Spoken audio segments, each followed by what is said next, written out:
Hello students, स्वागत है आपका आपके अपने YouTube channel let's learn Sanskrit में। आज की इस क्लास में हम आपके लिए एक न्यू टॉपिक लेकर आए हैं, संज्ञा प्रकरणम। इस क्लास में हम आपको संज्ञा प्रकरण के बारे में बताएंगे। आशा करती हूँ कि आप अच्छे प्रकार से पढ़ेंगे।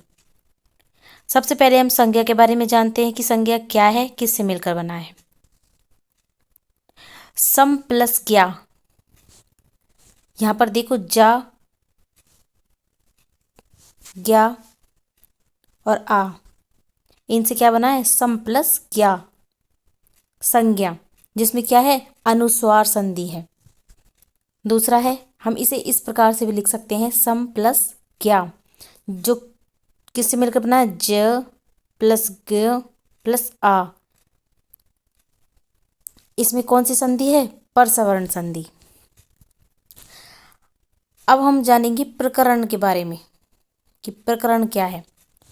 प्रकरण है प्र उपसर्ग, डुक्रिय धातु और ल्यूट प्रत्यय। अब ये प्रकरणम शब्द किससे कैसे बना है ये देखते हैं। देखें, सबसे पहले हलंत्यम सूत्र से हम हल वर्ण की इत संज्ञा करेंगे। तो यहाँ पर देखें, प्र उपसर्ग डुक्रिय धातु में हल वर्ण की इत संज्ञा करते हैं। ट हल वर्ण और ज्ञ हल वर्ण की इत संज्ञा हो गई, किससे, हलंत्यम सूत्र से। फिर आगे लशक्व दतिज सूत्र है, जिसमें ल आ जाए, श आ जाए, कै वर्ग का कोई सा भी वर्ण आ जाए, तो वहाँ पर इत संज्ञा होती है। तो यहाँ पर क्या आ रहा है, ल आ रहा है, तो ल की क्या हो गई, इत संज्ञा हो गई। तो यहाँ पर क्या बचा, यू बचा। तो प्र प्लस क्री, आगे कौन सा सूत्र है, आदृत तुड़व, तो इसमें णी आ जाए, डू आ जाए, टू आ जाए, तो उसकी क्या हो जाती है, आदि तुड़व से इत संज्ञा हो जाती है। तो यहाँ पर क्या आ गया, डू आ गया, जिसमें क्या हो गया, डू की इत संज्ञा हो गई। तो क्या बचा, क्री बच गया, डुक्रिय धातु में से क्री बच गया। आगे प्र उपसर्ग कर, कर कैसे हुआ, आगे देखो कर, पहले हम अन का देख लेते हैं कि यू का अन कैसे हुआ। युवोर नाकौ सूत्र से, युवोर नाकौ सूत्र से यू का अन हो जाता है और नवुल के वुक का अक हो जाता है। तो यहाँ पर यू है, यू किस में परिवर्तित हो गया, अन में, यू के स्थान पर अन आ गया। क्री, क्री का हो जाता है गुण आदेश, क्री का क्या हो जाता है, गुण आदेश। यहाँ पर क्री का क्या हो गया, कर। जब हम क्री में से री को निकालते हैं तो कै आधा रह जाता है और री का क्या हो जाता है, अर हो जाता है। ठीक है, तो यहाँ क्री पर क्या हो गया, कर। अब ये क्या मिलकर बन गया, प्र उपसर्ग कर धातु और अन प्रत्यय, तो क्या बन गया मिलकर, प्रकरण। क्या बन गया, प्रकरण। अब प्रकरण में हमें क्या बनाना है, प्रकरणम। तो प्रकरणम कैसे बनेगा, न का ण हो जाएगा, किससे, यहाँ पर सूत्र देखें, रसभ्याम नोणे समान पदे। इसमें क्या हो जाता है, न की जगह पर ण हो जाता है। तो यहाँ क्या हो गया, प्रकरण, रसाभ्याम नोणे समान पदे से हो जाता है, न की जगह पे ण हो जाता है, प्रकरण। अब ये प्रकरणम म कैसे आया, कि जो ल्यूट ल्यूट प्रत्यय हैं, ल्यूट प्रत्यय से बनने वाले शब्द सारे कैसे होते हैं, नपुंसकलिंग में। कैसे होते हैं, नपुंसकलिंग में। यहाँ पे देखिए, ल्यूट प्रत्यय से बनने वाले शब्द नपुंसकलिंग में होते हैं। अब यहाँ पर हम आगे देखेंगे त्रिमुनि। त्रिमुनि में क्या है, त्रिमुनि के बारे में पढ़ेंगे हम, पाणिनि, कात्यायन और पतंजलि। ये त्रिमुनि है, त्रिमुनि के नाम से जाना जाता है इन्हें। अब इनकी ग्रंथ हैं जिन्हें तदुक्ति के नाम से जाना जाता है। पाणिनि का ग्रंथ है अष्टाध्यायी, कात्यायन जी का क्या है, वार्तिक, और पतंजलि का क्या है, महाभाष्यम। पाणिनि का अष्टाध्यायी, कात्यायन का वार्तिक माला, पतंजलि का क्या है, महाभाष्यम। अब इनकी उपाधि देखें। उपाधि क्या है? सूत्रकार। जिस प्रकार घड़ी को बनाने वाला कुंभकार कहा जाता है, उसी प्रकार पाणिनि जी ने अपनी जो अष्टाध्यायी है वो किस में लिखी है? सूत्र शैली में लिखी है, इसलिए इन्हें सूत्रकार कहा जाता है। कात्यायन जी का वार्तिक माला है, इन्हें वार्तिककार कहा जाता है या फिर वाक्यकार भी कहा जाता है। और पतंजलि का क्या है? महाभाष्यम, इन्हें भाष्यकार कहा जाता है या फिर व्याख्याकार कहा जाता है। अब देखिए कैसे। पाणिनि ने जो अष्टाध्यायी लिखी थी सूत्रों में, उनमें कितने सूत्र हैं? 3978 सूत्र हैं। और कात्यायन जी के वार्तिक माला, इन्होंने अष्टाध्यायी, पाणिनि जी को जो अष्टाध्यायी है इसके 3978 सूत्रों में 1500 सूत्रों पर वार्तिक लिखे थे। किसने? कात्यायन जी ने, जिन्हें वररुचि के नाम से भी जाना जाता है। आगे आप पढ़ेंगे। 1500 सूत्रों पर 4000 से 5000 वार्तिक लिखे, लेकिन वर्तमान में कितने प्रचलित हैं? 836 प्रचलित हैं। ठीक है, 1500 सूत्रों पर 4000 से 5000 वार्तिक लिखे या फिर वाक्य लिखे। वार्तिक कहा जाता है वाक्यों से, वाक्य लिखे। और वर्तमान में कितने प्रचलित हैं? 836। पतंजलि ने अष्टाध्यायी के सूत्रों पर 1710 सूत्रों पर व्याख्या की। कितने? 1710 सूत्रों पर व्याख्या की, इसलिए इन्हें व्याख्याकार कहा जाता है। अब आगे देखते हैं। पाणिनि मत अनुसार क्या है? व्याक्रियन्ते व्यतुत्पादन्ते शब्दः अनेन इति व्याकरणम। और पाणिनि के शिक्षा ग्रंथ के अनुसार क्या है? ये तो थी मत अनुसार, ये क्या है? शिक्षा ग्रंथ के अनुसार। मुखम व्याकरणम स्मृतम। जिस प्रकार पुरुष रूपी अंगों में सबसे प्रमुख, सबसे मुख्य उसका क्या होता है? मुख होता है। पुरुष रूपी जो सारे अंग हैं उनमें सबसे प्रमुख होता है पुरुष का मुख। उसी प्रकार वेद रूपी पुरुष के अंगों में भी सबसे महत्वपूर्ण क्या है? व्याकरण, जिसे मुख की उपाधि दी गई है या मुख की संज्ञा दी गई है। व्याकरण, मुख को व्याकरण, मुख के समान माना गया है व्याकरण को। ठीक है। अब कात्यायन जी के मत के अनुसार क्या है? साधु असाधु प्रयोगे व्याकरणम, यानी जो शुद्ध और अशुद्ध, शुद्ध और अशुद्ध, साधु साधु, शुद्ध और अशुद्धि का पता लगाए या समझाए या उसके बारे में बताए, वही व्याकरण है। आगे देखिए पतंजलि जी के अनुसार क्या है व्याकरण? लक्ष्य लक्षणे व्याकरणम। क्या है? लक्ष्य लक्ष्य व्याकरणम, यानी लक्ष्य उदाहरण, लक्षणे सूत्र, जो सूत्रों और उदाहरणों के माध्यम से समझाए वही व्याकरण है। जो सूत्रों और उदाहरणों के माध्यम से बताए वही व्याकरण है। आगे देखिए यहाँ नोट है। पतंजलि ने अपनी महाभाष्यम में व्याकरण को शब्द अनुशासन कहा है। पतंजलि ने अपनी महाभाष्यम, अपनी ग्रंथ महाभाष्यम में क्या लिखा है? व्याकरण को क्या बताया है? शब्द अनुशासन। क्या बताया है? शब्द अनुशासन। अब देखिए पहले मुनि के बारे में देखते हैं। पाणिनि, जिनका समय काल क्या है? 500 ईस्वा पूर्व, 500 ईस्वी पूर्व। अब वेबर और मैक्स मूलर के अनुसार क्या है इनका? 350 ईसा पूर्व, लेकिन माना क्या है? 500 ईसी पूर्व। ठीक है, आगे देखते हैं। इनकी माता का नाम क्या है? दाक्षी। इनकी माता का नाम दाक्षी है, इसलिए इन्हें क्या कहा जाता है?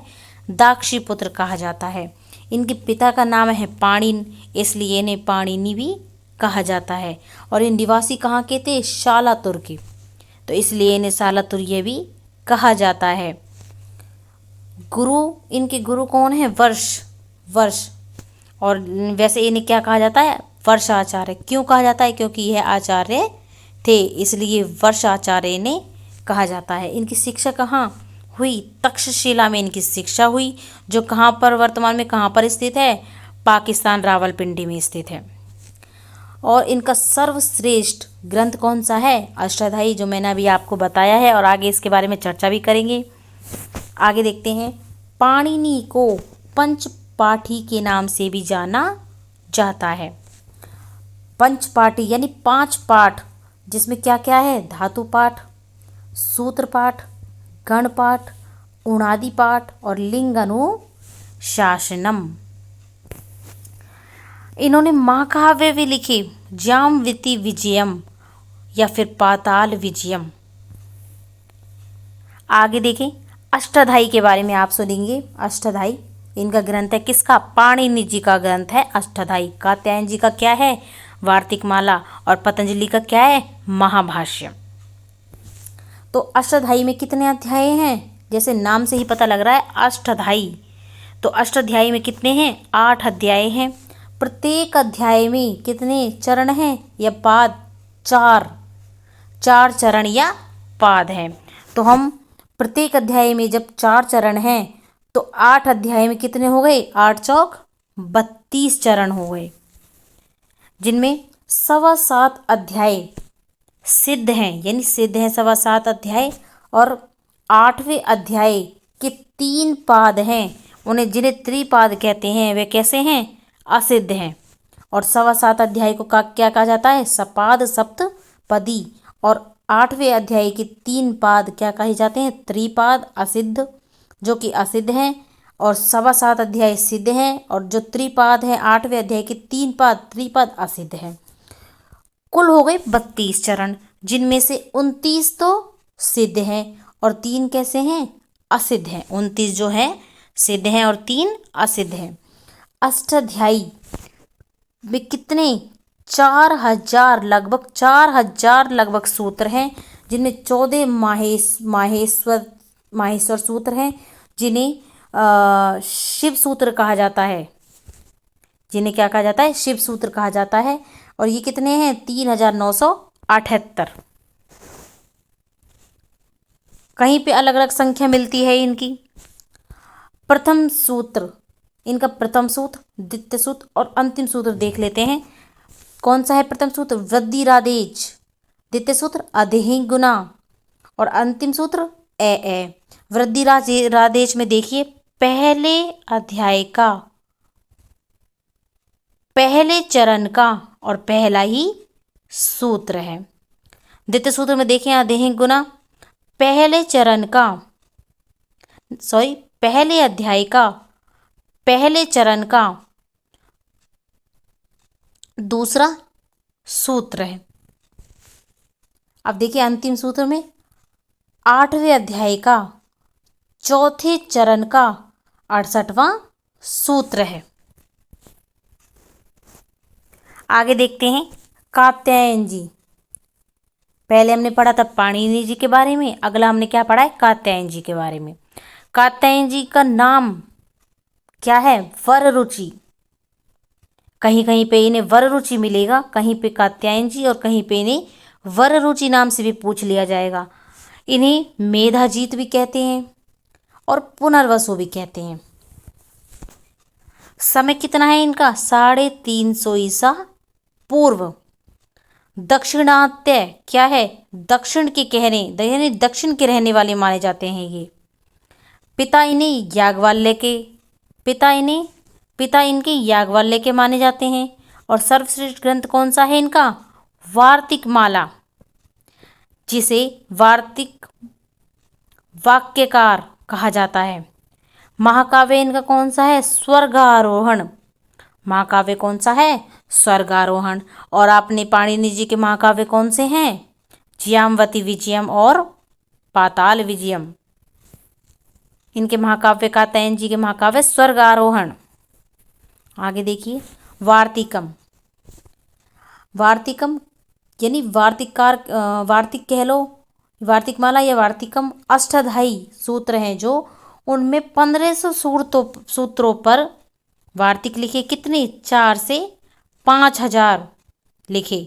और वर्तमान में कितने उपलब्ध हैं? 836 उपलब्ध हैं। किसके अनुसार? किसके अंतर्गत? व्याकरण सिद्धांत कौमुदी के अंतर्गत। और किसकी है ये? भट्टोजी दीक्षित की। याद रखना, व्याकरण सिद्धांत कौमुदी के अंतर्गत कितने मिलते हैं वार्तिक? 836 मिलते हैं वर्तमान में जो प्रचलित हैं। और यह व्याकरण सिद्धांत कौमुदी किसकी है? भट्टोजी दीक्षित की। किसकी है? भट्टोजी दीक्षित की। आगे देखते हैं पतंजलि। तीसरे मुनि हैं, कौन से हैं? पतंजलि। इन्हें शेष अवतार के नाम से भी जाना जाता है, फणीभूत के नाम से भी जाना जाता है और अहिपति के नाम से भी जाना जाता है। समय इनका कितना है? 200 से 150 ईसा पूर्व। माता का नाम है गौणिका, इसलिए इन्हें गौणिका पुत्र भी कहते हैं। गुरु का नाम है उर्णनाभि। इनके गुरु कौन थे? उर्णनाभि थे। जन्म इनका कहाँ हुआ? गौनार्द जनपद गौनार्दीय गोंडा उत्तर प्रदेश में स्थित है। कहाँ जन्म हुआ इनका? गौनार्द जनपद गौनार्दीय गोंडा उत्तर प्रदेश, इसलिए इन्हें गौनार्दी भी कहा जाता है। क्यों? क्योंकि गौनार्द के रहने वाले थे। जैसे पाणिनि जी जो हैं वो शालातुर के रहने वाले हैं, तो इसलिए उन्हें शालातुरीय बोला जाता है। तो पतंजलि हैं जो वो गौनार्द के हैं, तो इसलिए गौनार्दीय बोला जाता है। उपाधि इनकी क्या है? भाष्यकार। इस और व्याख्याकार इन्हें इसलिए कहा जाता है क्योंकि इन्हें 1710 सूत्रों पर व्याख्या की थी, इसलिए इन्हें व्याख्याकार कहा जाता है। काव्य इनका काव्य है योग सूत्र और चरक संहिता। इनके काव्य कौन से हैं? योग सूत्र और चरक संहिता। यानी पाणिनि जी के काव्य कौन से हैं? जामवती विजयम या पाताल विजयम। और कात्यायन जी के जो वो हैं काव्य, क्या है उनके? कात्यायन जी के, कात्यायन जी के दिखाती हूँ मैं अभी आपको। स्वर्गारोहण, कात्यायन जी का कौन सा है? स्वर्गारोहण। और पतंजलि का है काव्य योग सूत्र और चरक संहिता। पाणिनि जी का क्या है? जामवती विजयम और पाताल विजयम। और कात्यायन जी का स्वर्गारोहण और पतंजलि जी का क्या है? योग सूत्र और चरक संहिता। अब पतंजलि जी ने नाटक भी लिखे, कंसवध और बलिवंत। नाटक कौन से हैं? कंसवध और बलिवंत। सर्वश्रेष्ठ ग्रंथ कौन सा है इनका? महाभाष्यम। सर्वश्रेष्ठ ग्रंथ कौन सा है इनका? महाभाष्यम, जो कितने आहानिकों में लिखा गया? 84-85 आहानिकों में लिखा गया। महाभाष्यम 84-85 आहानिकों में लिखा गया। अब आहानिक किसे कहते हैं? एक दिन में किया गया कार्य आहानिक कहलाता है, इसलिए इन्हें 84-85 आहानिकों में लिखा था। जब एक दिन में किया गया कार्य आहानिक कहलाता है। 73वां जो आहानिक है वो अनुपलब्ध है। क्यों? क्योंकि ऐसा माना जाता है कि जो 73वां आहानिक था वो बकरी ने खा लिया था। अजानाम भक्षानाम, इसलिए उन्होंने बकरी ने उसे खा लिया था, इसलिए 73वां जो आहानिक है वो अनुपलब्ध है। आगे देखते हैं भट्टोजी दीक्षित जी का समय कब है? 16वीं और 17वीं शताब्दी माना जाता है। इन्हें क्या कहा जाता है? महाराष्ट्रीय ब्राह्मण भी माना जाता है। किसे? भट्टोजी दीक्षित को। लेकिन ये त्रिमुनि में नहीं आते हैं। आपसे क्वेश्चन पूछ सकते हैं कि त्रिमुनि जो है उसमें कौन कौन से मुनि हैं? पाणिनि जी, कात्यायन जी और पतंजलि जी। इनके अलावा अगर कोई चौथा नाम आपको दिखता है तो वो त्रिमुनि के अंतर्गत नहीं आता है। और तदुक्ति पूछा जाए कि में पूछा जाए कि कौन सा ग्रंथ नहीं है, तो आप बता देना तदुक्ति में कौन कौन से आते हैं? अष्टाध्यायी, वार्तिक माला और कौन सा आता है? महाभाष्य। इनके अलावा अगर कोई और दिखता है तो वो नहीं है। भट्टोजी दीक्षित, इनका समय 16वीं-17वीं शताब्दी माना गया है। इन्हें महाराष्ट्रीय ब्राह्मण माना गया है। पिता कौन है इनके? लक्ष्मीधर भट्ट। माता है इनकी श्री कालिका। गुरु है इनकी शेष कृष्ण। ग्रंथ है इनका कौन सा? व्याकरण सिद्धांत कौमुदी। व्याकरण सिद्धांत कौमुदी। और एक प्रौढ़ मनोरमा और शब्द कौस्तुभ, जो वर्तमान में क्या है? अनुपलब्ध है। इनके दो ही पाए जाते हैं, व्याकरण सिद्धांत कौमुदी और दूसरा प्रौढ़ मनोरमा। तीसरा शब्द कौस्तुभ लिखा था इन्होंने, वो अनुपलब्ध है। इनकी उपाधि क्या है? वृत्तिकार। अब देखते हैं, हमने एक और पढ़ा था वार्तिककार। इनमें कंफ्यूज मत होना। वृत्तिकार अलग है, वार्तिककार अलग है। वार्तिककार किसका है? वररुचि यानी कात्यायन जी का है वार्तिककार, जिन्हें वार्तिककार कहा जाता है, और भट्टोजी दीक्षित को वृत्तिकार कहा जाता है। वरदराज आचार्य, इनकी माता जी का नाम क्या है? श्री प्रभा। माता जी का नाम क्या है? श्री प्रभा। पिता का नाम? दुर्गा तनय। इन्होंने क्या लिखी थी? किसकी रचना की थी? लघु सिद्धांत कौमुदी, मध्य सिद्धांत कौमुदी, सार सिद्धांत कौमुदी। लघु का मतलब क्या होता है? छोटा, ह्रस्व। लघु सिद्धांत कौमुदी छोटी है, मध्य सिद्धांत कौमुदी, सार सिद्धांत कौमुदी, तीनों किसने लिखी थी? वरदराज आचार्य जी ने। लघु सिद्धांत कौमुदी के अंतर्गत कितने आते हैं? 1275 सूत्र आते हैं। नागेश भट्ट जी, नागेश भट्ट जी के बारे में पढ़ेंगे अब हम। इनकी माता का नाम था सती देवी, पिता का नाम था शिव भट्ट, गुरु का नाम था हरि दीक्षित। ग्रंथ कौन सा है इनका? लघु शब्देन्दु शेखर, लघु शब्देन्दु शेखर, परिभाषा शब्देन्दु शेखर, मंजूषा, लघु मंजूषा, परम मंजूषा। देखना एक और बार देखिए। लघु शब्देन्दु शेखर, परिभाषा शब्देन्दु शेखर, मंजूषा, लघु मंजूषा और परम मंजूषा। ये किसके ग्रंथ हैं? नागेश भट्ट जी के। नागेश भट्ट जी के हैं। आशा करती हूँ मैं आपको ये अच्छे से समझ आया होगा। अगली वीडियो में हम आपके लिए एक नया टॉपिक लेकर आएंगे। धन्यवाद।